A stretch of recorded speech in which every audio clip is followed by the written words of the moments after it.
বিদ্যুতের দাম বৃদ্ধিতে দেশে দ্রব্যমূল্য আবার ঊর্ধ্বগতির দিকে যাবে বলে মন্তব্য করেছেন এনসিপির মুখপাত্র আসিফ মাহমুদ সজীব ভূঁইয়া। অন্যদিকে সরকার যদি তরুণদের যোগ্য করে কর্মসংস্থান তৈরি না করে তবে দেশের জাতীয় নিরাপত্তা হুমকিতে পড়বে বলে মন্তব্য করেন দলটির মুখ্য সমন্বয়ক নাসির উদ্দিন পাটোয়ারি।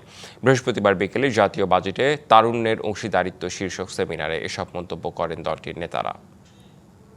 তারা প্রচার করছেন যে প্রিপেড মিটারের চার্জটা মওকুফ করা হয়েছে এবং এটাকেই তারা হিরো হিসেবে দেখানোর চেষ্টা করছে, কিন্তু ওইদিকে বিদ্যুতের দাম বেড়ে গেছে এবং বিদ্যুতের দাম বাড়ার মানে হচ্ছে আপনারা খুব ভালোভাবে জানেন প্রত্যেকটা জিনিসের দাম তেলের দামের মতো অলমোস্ট বাড়বে, কারণ প্রত্যেকটা প্রোডাকশনের ক্ষেত্রেই তো বিদ্যুৎ প্রয়োজন হয়, আপনার একদম কৃষিকাজ থেকে শুরু করে ইন্ডাস্ট্রিয়াল প্রোডাকশন সবগুলোর ক্ষেত্রে। তো সবকিছুর দামে এটার একটা প্রভাব পড়বে এবং আমরা আবারও দ্রব্যমূল্যের একটা ঊর্ধ্বগতির দিকে হয়তো আমরা যাচ্ছি।